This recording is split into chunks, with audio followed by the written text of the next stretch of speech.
चलिए, एक अच्छी न्यूज़ आप लोगों के साथ शेयर करनी है, वो ये कि हिस्लप कॉलेज में नेक्स्ट सेमेस्टर से यानी नेक्स्ट सेशन से एमएससी मैथ्स शुरू हो सकता है।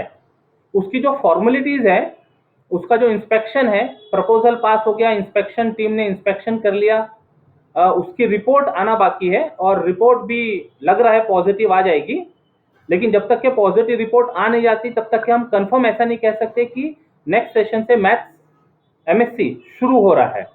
तो मैक्सिमम चांसेस है हिस्लप कॉलेज में, जिस तरह से लाइफ साइंसेज में सभी लाइफ साइंसेज के सब्जेक्ट में एमएससी अवेलेबल है, इसी तरह से मैथमेटिक्स में एमएससी अगले सेशन से शुरू हो सकता है। तो यदि आप फ्यूचर में एमएससी मैथमेटिक्स करना चाह रहे हैं तो एक बार हिस्लप कॉलेज के बारे में भी सोच सकते हैं। यदि हिस्लप के 3 साल आपकी पर्सनालिटी को बेटर करने में लगे हो, स्पेशली मैथमेटिक्स डिपार्टमेंट, तो आप मैथमेटिक्स डिपार्टमेंट के बारे में एक बार डेफिनेटली सोच सकते हैं। अभी तक जब तक एमएससी मैथमेटिक्स नहीं था तो लगभग हर साल 10-15 इंक्वायरी आया करती थी और वो 10-15 इंक्वायरी को जो भी बेस्ट कॉलेजेस हैं नागपुर में वो सजेस्ट किया करते थे। लेकिन अब जब अपने यहाँ ही मैथमेटिक्स एमएससी शुरू होगा तब ऐसे समय अपना न बताते हुए दूसरे कॉलेज के बारे में बताना ये ठीक नहीं होगा। तो हम तो यही चाहेंगे कि यदि मान लो एमएससी मैथ्स करना चाह रहे हैं तो आप कंपेयर कीजिए नागपुर में जो भी इंस्टीट्यूट अवेलेबल होंगे, उनका ट्रैक रिकॉर्ड, प्रीवियस जो भी उनके रिजल्ट्स होंगे वो कंपेयर करें, फैकल्टीज को कंपेयर करें, वहां पर कौन इंचार्ज है, उनका वे ऑफ वर्किंग क्या है, ये सबको कंपेयर करके फिर एक डिसीजन ले। डेफिनेटली आप यदि बेटर इंस्टीट्यूट प्रेफर कर रहे हैं, कुछ एक लेवल पर होते हैं इंस्टीट्यूट, कुछ उनसे ऊपर होते हैं, ऊपर केवल नाम से नहीं उनके वर्किंग पैटर्न से। कई बार नाम बड़े और दर्शन खोटे ऐसा भी हो जाता है। तो केवल नाम से नहीं, उनके प्रीवियस ट्रैक रिकॉर्ड से, फैकल्टीज से, ये सारी चीज़ों को कंपेयर करके यदि आप डेफिनेटली हायर इंस्टीट्यूट प्रेफर करते हैं, और डेफिनेट वो प्रेफर करने के लिए जो भी क्राइटेरिया है वो फुलफिल होना चाहिए, तो यदि आप बेटर इंस्टीट्यूट प्रेफर करते हैं तो वो हमारे लिए खुशी की बात होगी। लेकिन यदि जो एमएससी मैथ्स करना चाह रहे हैं और जो एटपार कॉलेजेस है, वो एटपार कॉलेजेस में हिस्लप कॉलेज को छोड़कर कोई पैरेलल मिलता जुलता कॉलेज यदि सिलेक्ट कर रहे हैं तो फिर क्वेश्चन मार्क अराइज होना शुरू हो जाएंगे। मतलब हमको खुद के लिए क्वेश्चन मार्क अराइज होना शुरू हो जाएंगे कि ऐसे होने के पीछे रीजंस क्या है।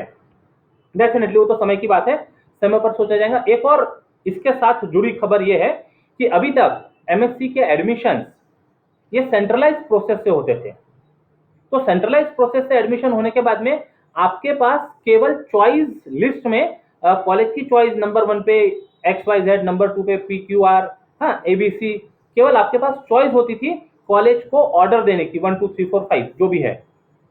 आपके परसेंटेज डिसाइड करते थे कि आपको कौन सी कॉलेज वो जो एडमिशन कमिटी है वो प्रोवाइड करेंगी एज पर देयर क्राइटेरियाज। लेकिन इस साल से, मतलब नेक्स्ट सेशन से, अब सेंट्रलाइज प्रोसेस बंद कर दी गई है यूनिवर्सिटी की तरफ से। तो ये एक और प्लस पॉइंट हो गया ऐसे कॉलेजेस के लिए जो फर्स्ट टाइम कोर्स लॉन्च कर रहे हैं। भले ही हम एमएससी फर्स्ट टाइम लॉन्च कर रहे हैं, लेकिन इस फील्ड में, बीएससी के फील्ड में, हमको पर्सनली 22 ईयर्स कॉलेज में हो गए, उसके पहले के भी ईयर्स है वो नहीं काउंट किए तो भी चलेगा। ठीक है, तो जो कुछ पैटर्न आप लोगों ने देखा होगा, सुना होगा, फील किया होगा, पर्सनल एक्सपीरियंस से ज्यादा मैटर करते हैं बजाय किसी दूसरे से सुनने के। तो यदि आप में से कोई लोग एमएससी मैथमेटिक्स फ्यूचर में करना चाह रहे हैं तो जरूर से हिस्लप कॉलेज को ध्यान रखिए। यदि आपके आसपास कोई लोग इस तरह का डिसीजन लेना चाह रहे हैं तो आप एज ए एम्बेसडर उनको बता सकते हैं हिस्लप कॉलेज के बारे में, आपके डिपार्टमेंट के बारे में। डिसीजन लेना उनका काम है, जो कैंडिडेट है डिसीजन लेना उनका काम है, लेकिन बताना डेफिनेटली अपना काम है। इसलिए हम आपको केवल इंफॉर्मेशन दे रहे हैं। डिसीजन ये आप पर डिपेंड करता है, आप क्या डिसीजन लेते हैं। ठीक है, तो सेंट्रलाइज प्रोसेस बंद हो जाने से अब इंस्टीट्यूट के ऊपर सारी रिस्पॉन्सिबिलिटी आ जाती है कि कौन से क्राइटेरिया पर एडमिशंस लेना। तो वो जब समय आएगा तब उसके बारे में भी सोच विचार करेंगे। फर्स्ट टाइम होगा तो एडमिशन किस क्राइटेरिया को ध्यान में रखकर करें। एक तो डेफिनेटली आपके जो मार्क्स होते हैं, परसेंटेज होते हैं तीनों साल के, वो परसेंटेज क्राइटेरिया होता है। लेकिन दो एग्जाम आपने एमसीक्यू पैटर्न में दी तो उसमें सब लोगों के एकदम 100 आउट ऑफ 100 ऐसा स्कोर बन जाता है। तो कई बार वो स्कोर आपके नॉलेज को जस्टिफाई करता भी है या नहीं भी कर पाता है। तो ये सारी चीज़ों को सोच समझकर जो भी बेस्ट मेथड होगा फॉर एडमिशन क्राइटेरिया वो फॉलो किया जाएगा और वो उस समय आपके साथ शेयर भी किया जाएगा। ठीक है, बस कैंपस से रिलेटेड जितने डिपार्टमेंट है, मतलब कैंपस में जितने भी पीजी डिपार्टमेंट है, उनके एडमिशन सेंट्रलाइज होंगे। मतलब कैंपस में एडमिशन लेने के लिए बच्चों को केवल एक फॉर्म भरना होगा और वो फॉर्म में वो अपने सारे सब्जेक्ट की चॉइस लिख सकते हैं। तो केवल कैंपस के लिए सेंट्रलाइज प्रोसेस से एडमिशन होगा एमएससी का। बाकी सभी प्राइवेट कॉलेजेस के लिए कॉलेजेस पर डिपेंड करेंगे एडमिशन। कुछ ड्रॉबैक्स थे सेंट्रलाइज प्रोसेस में। कुछ कॉलेज को तो पूरे पूरे सीट मिल जाते थे, कुछ कॉलेज में बच्चे अप्रोच ही नहीं करते थे, मतलब उस एरिया के बच्चे भी दूसरी जगह पढ़ना चाहते थे। लेकिन जब इस तरह की सिचुएशन होगी तो डेफिनेटली कॉलेज का भी ट्रैक रिकॉर्ड होता है, कॉलेज का भी नाम होता है, उसका भी अपना रेपुटेशन होता है। तो कॉलेज की रेपुटेशन प्लस वहाँ के डिपार्टमेंट का जो भी स्टेटस होगा, वो डिपार्टमेंट का स्टेटस, फिर वहाँ के टीचर्स का स्टेटस और वहाँ से पढ़े हुए बच्चों का स्टेटस, ये सारी चीज़ें वो एडमिशन प्रोसेस के समय काम आएगी कि एडमिशन लेते समय बच्चे क्या सोचकर एडमिशन ले रहे हैं। तो ये एक इम्पॉर्टेंट पॉइंट था कि इन कमिंग सेशन हिस्लप कॉलेज में एमएससी मैथमेटिक्स के मैक्सिमम चांसेस है शुरू हो जाने के। तो ये जो न्यूज़ है ये आप अपने लिए भी समझिए और आपके आसपास में यदि कुछ लोग होंगे तो उनके लिए भी शेयर कीजिएगा जरूर से, as ambassador of college, as ambassador of department. एक डिफरेंस जो होता है वो डिफरेंस भी शेयर करना जरूरी है। गवर्नमेंट कॉलेज में और ये अनएडेड कॉलेज, यानी ये जो कोर्स होता है ये अनएडेड कैटेगरी में आता है।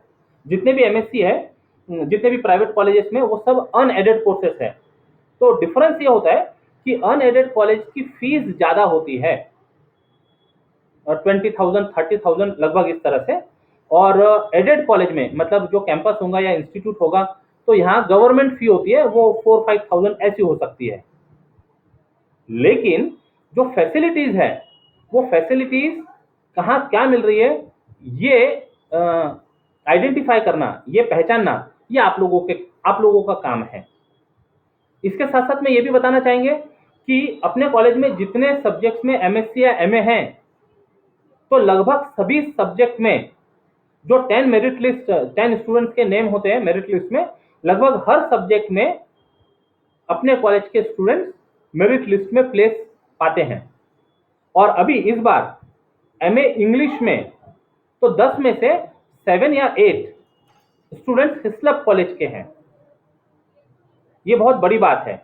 एमए इंग्लिश में यूनिवर्सिटी की मेरिट लिस्ट में 7 और 8 स्टूडेंट्स आर फ्रॉम हिस्लप कॉलेज। और ऐसा ही रिकॉर्ड हर सब्जेक्ट के साथ होता है। तो जो हिस्लप का ट्रेंड है, तो यदि मैथ्स में एमएससी शुरू होता है तो ये ट्रेंड के साथ चलना हमारे लिए भी कंपल्शन होगा। तो डेफिनेटली जो नेसेसरी इनपुट्स होंगे, वो नेसेसरी इनपुट्स देने के लिए डिपार्टमेंट पूरी तरह से रेडी होगा। क्योंकि ऐसा नहीं हो सकता कि कॉलेज के सारे डिपार्टमेंट कुछ एक ट्रेंड फॉलो कर रहे हैं और एक डिपार्टमेंट वो ट्रेंड में रह भी नहीं पा रहा है, तो ये ठीक नहीं होगा। तो जो बाकी डिपार्टमेंट्स का ट्रेंड है, वो ट्रेंड के साथ मैथमेटिक्स डिपार्टमेंट भी मिलने की कोशिश करेगा, ये तो एश्योरेंस दे सकते हैं। अच्छा, फिर बात आती है, केवल डिपार्टमेंट के एफर्ट्स सफिशिएंट नहीं होते, उसके साथ साथ स्टूडेंट्स के भी एफर्ट्स जरूरी होते हैं। एमएससी में 22 एडमिशंस केवल अवेलेबल होते हैं, हर सब्जेक्ट में केवल 22 सीट्स अवेलेबल होती है। तो 22 सीट्स के लिए कई कई बार मोर देन 100 फॉर्म्स आया करते हैं। वो 100 फॉर्म्स में से, फिर अभी तक तो सेंट्रलाइज प्रोसेस से होता था, लेकिन सेंट्रलाइज प्रोसेस के बाद में जो सीट्स बच जाती थी उसको इंस्टीट्यूट अपने लेवल पे भी फिलअप कर सकते थे with the permission of VC. तो ऐसे सिचुएशन में यदि मान लो 2 सीट रहेगी तो 2 सीट के लिए भी 10-12 एप्लीकेशन हुआ करती थी। तो आप समझ सकते हैं कि हिस्लॉप कॉलेज के पीजी कोर्सेज की डिमांड कितनी है। और अब इसमें मैथमेटिक्स का भी एक सब्जेक्ट ऐड होने जा रहा है। Thank you, sir. Take care, Thank you, sir. Take care, जय गणित। Nice day.